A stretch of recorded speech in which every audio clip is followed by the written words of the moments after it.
ำสอนข้อคิดต่างๆจากพระพุทธเจ้านี่พวกเฮานี่ก็มืดบอดกันจังซี่แหละสัตว์เดรัจฉานก็มาจากคนนั่นแหละคนก็มาจากสัตว์เดรัจฉานนั่นแหละสิ่งที่เฮาเห็นอยู่เนี่ยเอามาเทียบล่องหาที่มาของสัตว์เดรัจฉานเบิ่งควายนี่มันเป็นอย่างคือได้เกิดเป็นควายนอเป็ดไก่ปลาปูหอยและสัตว์แต่ละอย่างมันมาจากไสนอเฮาลองคิดเบิ่งแต่เฮาบ่มีธรรมะคำสอนพระพุทธเจ้าเฮาสิบ่มีตัวเทียบเด้ว่ามาจากอกุศลกรรมที่ตัวเองกระทำเบียดเบียนทำร้ายข่มเหงรังแกทรมานกับหมู่สัตว์นั่นแหละมาจากคนมาจากสัตว์มาจากคนนั่นแหละผู้ใดจะพ้นหรอกครับพยายามใครควรพิจารณาทำจากประสบการณ์ชีวิตจริงของเจ้าของเองกับธรรมะคำสอนที่เพิ่นแนะนำออกไปให้สิมีความเห็นเป็นจังใดก็ขึ้นอยู่กับตัวเองมีความเห็นว่าจริงแต่มีความเห็นว่าจริงก็พ่อมีทางออกได้พ่อได้ฝึกหัดปฏิบัติบังคับตนเองบ่ให้เฮ็ดไปตามความเคยชินก็คืออารมณ์อยากได้ดังใจนะเวลาเราอยากได้สิ่งใดสิ่งหนึ่งพ่อรักได้ก็รักปนขี้ขาได้ก็เอาสารพัดจะเฮ็ดไปนั่นแหละจังว่ากรรมมันให้ผลเฮ็ดให้คนทั้งหลายไปเวียนว่ายแต่เกิดเปลี่ยนรูปเปลี่ยนนามตามกรรมที่กระทำไว้ถ้าเฮาเข้าใจคำว่ากรรมคือมาจากจิตเจตนาในการคิดในการนึกในการอยากได้ก็เกิดอารมณ์ความรู้สึกนั่นแหละกรรมสำเร็จตรงนั้นจิตเจตนาเด้อการคิดกันนึกก็ต้องอาศัยรูปบุคคลสัตว์สิ่งของอันเป็นสัญญาต่างๆคิดนึกปรุงแต่งไปอยากให้มันเป็นแบบนั้นอยากให้มันเป็นแบบนี้ก็เกิดอารมณ์ใดนั่นแหละพบนะเจตนาเป็นตัวกรรมถ้าว่าให้แต่ละคนนำไปใครควรพิจารณาหาเครื่องอยู่อันที่มันเป็นที่สบายใจที่สบายความรู้สึกที่บ่มีความร้อนและกังวลเครื่องอยู่ถ้าเฮาเอาตามพุทธเจ้าสอนเพิ่นก็เน้นอานาปานสติคืออยู่กับลมหายใจคือคิดถึงลมนั่นแหละแต่ก่อนเฮาคิดถึงบ้านคิดถึงลูกคิดถึงหลานคิดถึงเงินคิดถึงอาชีพคิดถึงความมั่นคงของฐานะครอบครัวชีวิตของคนนั้นของคนนี้ของตระกูลไปคิดไปนั่นแหละคือเครื่องอยู่ของจิตใจของปุถุชนทั้งหลายผู้ที่เวียนว่ายตายเกิดส่วนอริยชนเมื่อสดับฟังแล้วฟังธรรมคำสอนแล้วใครควรพิจารณาหาความจริงกับประสบการณ์จริงชีวิตของเองเมื่อได้รู้เมื่อเห็นทั้งทิฏฐิปตะมีความเห็นจริงตามคำสอนแล้วก็เริ่มลงมือปฏิบัติตัวเองคือเอาความรู้สึกนึกคิดมาไว้ในลมหายใจมาไว้ในกายเอาผู้จักก็ดอกคิดถึงบ้านเดี๋ยวนี้ก็หูเดี๋ยวนี้เห็นเดี๋ยวนี้นั่นแหละคือความทรงจำนั่นแหละคือสัญญาคิดถึงบ้านเดี๋ยวนี้เห็นปั๊บโดดเห็นเบิดทุกซอกทุกมุมที่ตัวเองชินนั่นแหละแล้วก็คิดนึกปรุงแต่งไปอารมณ์ก็เกิดพบก็เกิดนี่คิดถึงลูกถึงหลานก็เหมือนกันรูปร่างหน้าตาเขาก็เกิดขึ้นแล้วเขาก็คิดนึกปรุงแต่งไปอยากให้มันเรียนจบสูงๆอยากให้มันได้ตำแหน่งหน้าที่การงานที่ดีๆแต่ว่าไปนั่นแหละคิดแต่แนวนี้แต่ว่าไม่เคยคิดถึงความบ่จีรังอย่างยืนของชีวิตไม่เคยคิดถึงเรื่องกุศลและอกุศลบาปเป็นจังใดบุญเป็นจังใดอันใดสิไม่เคยคิดถึงทุกข์ในตัวเองคิดถึงแต่ความอยากได้ทุกข์พอเกิดทุกข์ในตัวเองการเกิดการแก่การเจ็บไข้ได้ป่วยการอยากได้สิ่งใดสิ่งหนึ่งที่บ่ได้ดังใจแล้วก็เป็นทุกข์คิดถึงคนตายและคิดถึงความตายของตัวเองคิดถึงบ่บุนั่นแหละถึงทั้งว่าอย่าเสียศาสตร์ที่เกิดมาพบศาสนาพุทธแล้วให้ใครควรพิจารณาให้รู้อริยสัจสี่อริยะแปลว่าผู้ไม่เบียดเบียนสัจแปลว่าความจริงสี่อย่างอริยสัจความจริงที่พระอริยเจ้าผู้ไม่เบียดเบียนทั้งหลายแล้วได้รู้หนทางสี่อย่างเกิดมาทุกอันเกิดจากการยึดในกายตัวเองมั่งว่าเจ้าของแข็งแรงว่าเจ้าของสิบ่เก็บบ่ปวดบ่ป่วยบ่เฒ่าแก่ชราแล้วก็บ่ตายคือสิบ่คิดถึงเลยแนวมื้อนี้ จะคิดถึงแต่ความอยากได้ของเจ้าของเองนั่นแหละสาเหตุแห่งความทุกข์ก็คือความอยากนั่นแหละทุกข์ที่ดับไปคือบ่อยากแล้วหนทางแห่งการดับทุกข์คืออริยสัจสี่นี่ในสุดท้ายคือมรรคมีองค์ 8ถ้ามีความเห็นถูกต้องตามความจริงแล้วการคิดก็จริงการพูดก็จริงการทำก็จริงดิ้นรนค้นคว้าเรื่องใดก็เป็นจริงและที่สำคัญคือเป็นไปด้วยความไม่เบียดเบียนทำร้ายผู้ใดผู้หนึ่งเสียชีวิตและทรัพย์สินตลอดทั้งคนละสัตว์พร้อมมันก็เป็นสมาธิของมันเองจิตมันเลยตั้งใหม่ในคุณธรรมความดีหรือว่าสัมมาทิฏฐิตั้งมันในคุณงามความดีเป็นสัมมาสมาธิจนถึงเป็นสัมมาสติและลึกนึกถึงแต่สิ่งที่มันบ่ทำลายเบียดเบียนใครคนแล้วใครคนอีกมันก็เป็นสัมมาสมาธิเองจิตก็เลยตั้งมันเฉพาะอยู่ในคุณธรรมความดีนั่นเองเกิดความคลายปล่อยว่างใจเพราะเห็นหนังเห็นความบ่จีรังยั่งยืนของคนของตนเองของผู้อื่นน้อมก็มาทั้งนอกทั้งในนอกก็คือเห็นผู้อื่นเจ็บไข้ได้ป่วยถ้าเห็นอริยสัจแล้วสิเข้าใจหรอกทุกเกิดเพราะว่าเจ็บไข้ได้ป่วยเนี่ยตอนเขาบ่ป่วยเขาก็น้อมก็มาเบิ่งเจ้าของนำต่อนี่เขานอนป่วยนี่เฮ็ดหยังก็บ่ได้มีจุดหมายเดียวคืออยากหายแล้วก็ไปหาใหม่หาเงินหาทองหานั่นนี่ไหมสั่นแหละบ่เห็นความจริงตอนนี้เฮาเห็นเฮาฮู้แล้วเนี่ยก็น้อมเข้ามาเวลาเกิดเหตุการณ์สะเทือนใจหรือบ่ได้ดังใจเกิดเหตุการณ์ที่บ่ได้ดังใจมีคนมาขัดมาขวางนั่นนี่ยับยั้งเอาไว้มั่งโดยการคิดถึงความตายสุดท้ายแล้วมันก็แค่นี่นึงนะหากินซ้ำตายแค่รอเวลาตายแค่นั้นเองมันสิมีอย่างมากมาย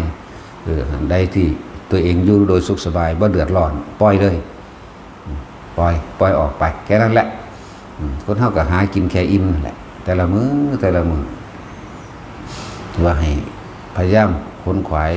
คิดถึงอริยสัจสี่มั่งทุกข์คือเกิดแก่เจ็บตายนี่ทุกข์แน่สาเหตุทุกข์คือความอยากตัวเดียวนั่นแหละทุกข์ที่ดับไปก็คือบ่อยากหนทางดับทุกข์คือเฝ้าเพียรพยายามที่จะเดินตามความเห็นตามความเป็นจริงและประสบการณ์จริงที่ของผ่านมา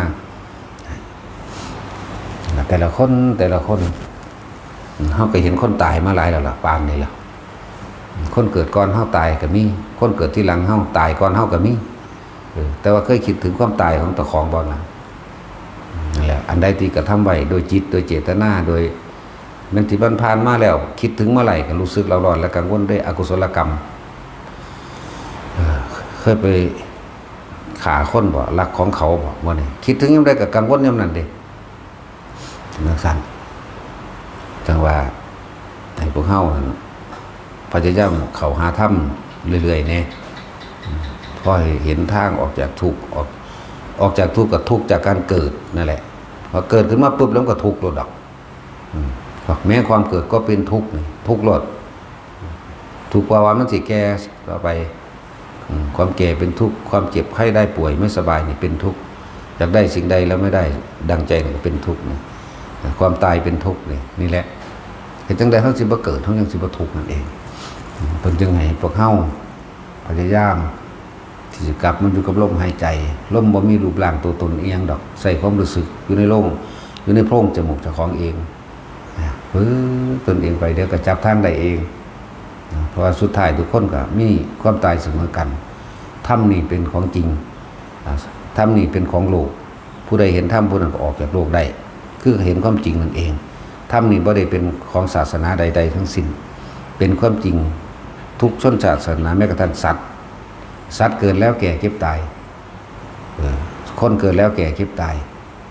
นั่นแหละย่องระลึกนึกเบิ่งทบทวนความเลวร้ายของตัวเองความเป็นอกุศลตัวเองที่เฮาเคยทำความผิดอหยังมาแต่เฮาบ่พ้นเนี่ยลองมาเทียบโอ้แต่กูบ่พ้นนี่กูต้องรับแล้วก็ต้องเป็นเบิดทุกอย่างที่เฮ็ดมาขาหมูหมากาไก่เป็ดปลามาเพียงใดต้องรับนี่บ่พ้นแหละแต่ธรรมะนี่สามารถมีทางออกให้เฮาได้เบิดทุกอย่างนะครับว่าทุกข์แล้วก็สามารถทำความออกจากทุกข์ได้ กรรมที่กระทำไว้หรือว่าสิดีหรือเลวก็สร้างสามารถออกจากกรรมได้บ่ต้องไปรับถ้าผู้ใดอยากออกแต่ว่ามันมากเราตั้งใจฝึกหัดเอาตัวรับรองว่ามีแตมากๆกันแล้วกันบาปนี่100%นี่บุญนี่ 0.1% เท่านั้นนึงดิไล่เบิ่งดีๆเด้อไผก็ดีถ้าเกิดมากก็ล่ะเท่าจำความได้จนถึงครั้งนี้บุญนี่คือความสงบภายในตัวเองความที่แวบเดียวที่บ่อยากหยังเลยนี่น้อยแต่ว่าบาปนี่อยากได้อยากดีอยากมีอยากเป็นสารพัดที่คิดค้นหาก็เกิดอารมณ์ความรู้สึกพอใจมั่งบ่พอใจนั่งล้วนแล้วถ้าไหลเข้าไปในตัวกังวลแล้วเราร้อนนั่นแหละบาปตอนบ่ทันได้ตายเฮาก็กังวลเร่าร้อนกระวนกระวายอยากได้นั่นอยากเป็นนี่หลายอย่างที่ผิดตับผิดอกผิดใจเจ้าของเองแต่ว่าสินิ่งๆอยู่ซื่อโดยบ่ได้คิดหยังมันมีจักเทื่อก่อนนั่นแหละบุญที่เบิ่งดูมัน 0.1% บ่ล่ะบาป 100% บุญ 0.1 แทบจะมองบ่เห็นแต่ว่าผู้ใดมีธรรมะก็สามารถที่จะหนีพ้นออกจากกรรมเก่าที่เฮาทำไว้พยายามอยู่กับลมมั่งอยู่กับความรู้สึกในกายตัวเองนั่นสติปัฏฐาน4เป็นทางออกจากทุกข์ทั้งปวงสติปัฏฐาน4ป้องกันบาปอกุศลใดสติปัฏฐาน4หรือลมหายใจนี่เป็นต้นสามารถที่จะหนีจากมารทั้งหลายเทวดามารพรหมมนุษย์และมนุษย์ไม่อาจสามารถที่จะทำร้ายและทำลายบุคคลผู้เข้าอยู่ในลมหายใจนั้นได้เรียกว่าในอานาปานสติแล้วพระพุทธเจ้าก็ยกย่องลมหายใจเฮานี่แหละต้องคิดถึงระลึกถึงจนได้ความรู้สึกมีแต่ลมพุ่นเด้บ่แม่นคิดถึงหน่อยๆบ่แม่นคิดถึงแล้วก็คิดเอาต้องได้ความจริงเด้ต้องอยู่ลมหายใจเข้าอยู่ในโพรงจมูกบ้างมีอาการปิติเกิดขึ้นบ้างนี่ให้มันได้อยู่จังซี่ไปตลอดไปเรื่อยๆพี่เด้นั่นแหละเป็นตถาคตวิหารเครื่องอยู่ของพระพุทธเจ้าเฮาอานาปานสติเรื่องตถาคตวิหารเครื่องอยู่ของอริยะเจ้าทั้งหลายพระอริยะเจ้าทั้งหลายก็อยู่โดยลมหายใจเหมือนกันเครื่องอยู่ของผู้ทรงฌานเจริญฌานหรือผู้นั่นก็เอิ้นว่าทรงพรหมวิหารก็อาศัยลมหายใจนี่แหละเหมือนกันนะมันเป็นวิธีที่ง่ายแล้วที่ทุกคนสามารถทำได้ในทุกสถานที่ในทุกการเวลาทุกเมื่อถ้านึกถึงลมหายใจได้เมื่อไหร่คำว่านึกว่ามันคิดเอาธรรมดาเลยมันได้ความรู้สึกลมเย็นเข้าออกมั่งนั่นแหละเป็นการปฏิบัติธรรมแล้วเป็นการตัดบาปอกุศลทั้งหลายออกแล้วเหลือแต่กุศลก็สิไหลรวมลงที่ลมหายใจเนี่ยท่านศีลเนกขมะปัญญาวิริยะขันติสัจจะทานเมตตากับอุเบกขาไหลร่วมลงมันร่วมกันที่ลมหายใจเข้าออกนี่เองทำความรู้สึกอยู่กับลมเข้าลมออกแล้วมีอาการปิติเกิดขึ้นมื้อนี้จนชินแล้วแม้นบ่นึกถึงลมกับมีความรู้สึกในกายอันเป็นอุเบกขาเวทนาในกายปิติปราโมทย์เกิดความปัสสติผ่อนคลายจิตเบากายเบาไปเองเอาตัวนี้เป็นเครื่องอยู่สิบ่ดีกว่าบ่เนาะแต่กี้เฮามีแต่อยู่กับความอยากได้หลายๆคนพวกกินเหล้าเมายาก็อยู่พวกติดเหล้าติดยาก็อยู่กับยาอยู่กับเหล้าอยู่กับสิ่งที่คิดถึงเข้ามาอยู่กับความคิดมันคิดถึงแล้วมันอยากมันสิมีอารมณ์ความรู้สึกอยากผู้อยากรวยก็คิดถึงทรัพย์สมบัติมหาศาลหรือความสนุกสบายสนุกสนานสะดวกสบายจะข่มเหงคนใส่คนนั้นคนนี้เหตุแบบนั้นแบบนี้แต่บ่เคยคิดถึงความตายแต่สั่นสุดท้ายแล้วทุกคนก็ในโลกทั้งเบิดนี่สัตว์ทั้งหลายนี่เกิดเท่าไหร่ก็ตายเท่านั้นเสมอกันเบิดบ่เหลือคนจนคนรวยเจ้าฟ้ามหากษัตริย์แพทย์สูทรต่างๆเสมอกันนี่เป็นธรรมทั่วโลกนี่เกิดมาตายเบิดแล้วถ้าเฮาคิดพิจารณาตัวนี้แล้วก็ยับยั้งเอาไว้ว่าสิ่งที่เฮากระทำหมายถึงจิตเจตนาอันก่อเกิดอารมณ์ความรู้สึกพอใจบ่พอใจรุนแล้วแต่เป็นเหตุเป็นนิมิตหมายให้ไปเกิดเด่นขึ้นชื่อว่าเกิดก็เป็นทุกข์นั่นแหละแม้ความเกิดเป็นทุกข์ความแก่เป็นทุกข์ก็ทุกข์เพราะว่าเกิดมันก็ไหลรวมอยู่ในตอนเกิดนั่นแหละสิเป็นแก่สิเป็นเจ็บสิเป็นปวดเป็นป่วยเป็นโรคนั่นฝีน้องหลายอย่างแต่สุดท้ายก็เดินทางไปตายนั่นแหละโสกปริเทวทุกขโทมนัสสุปายาสาเลยลำพึงลำพันอยู่แต่ในกองทุกข์ไล่อาวรณ์อยู่กับสิ่งที่อยากได้นั่นแหละกองทุกข์เลยตัณหาแหละกองทุกข์แหละว่าทุกคนพยายาม ที่อยู่กับตัวเองให้มากลมหายใจอาศัยความคิดนึกของเฮานึกถึงลมหายใจได้ความรู้สึกที่มันเย็นเข้าเย็นออกเนี่ยก็ใส่ได้แล้วล่ะทำไปเรื่อยๆทำให้มากทำให้บ่อยทำให้ชินเดี๋ยวมันก็เป็นดุจดังวิญญาณเป็นเครื่องอยู่เป็นเครื่องเพ่งอยู่บ่ไปเพ่งในบุคคลสัตว์สิ่งของอันเป็นกิเลสอันเป็นตัณหาอันเป็นอุปทานความกระวนกระวายมันก็บ่เกิดเองฝึกเอาผู้ใดก็ฝึกได้ทั้งนั้นบ่ได้เลือกหญิงบ่ได้เลือกชายบ่เกี่ยวกับชนชาติศาสนาพอสามารถเข้าถึงธรรมได้บ่ธรรมมันเป็นของกลางมันว่างอยู่จังซั่นมันมีอยู่จังซั่นแต่ว่ามีผู้ใดสินำมันมาใส่บ่หั่นเองนั่นล่ะพอ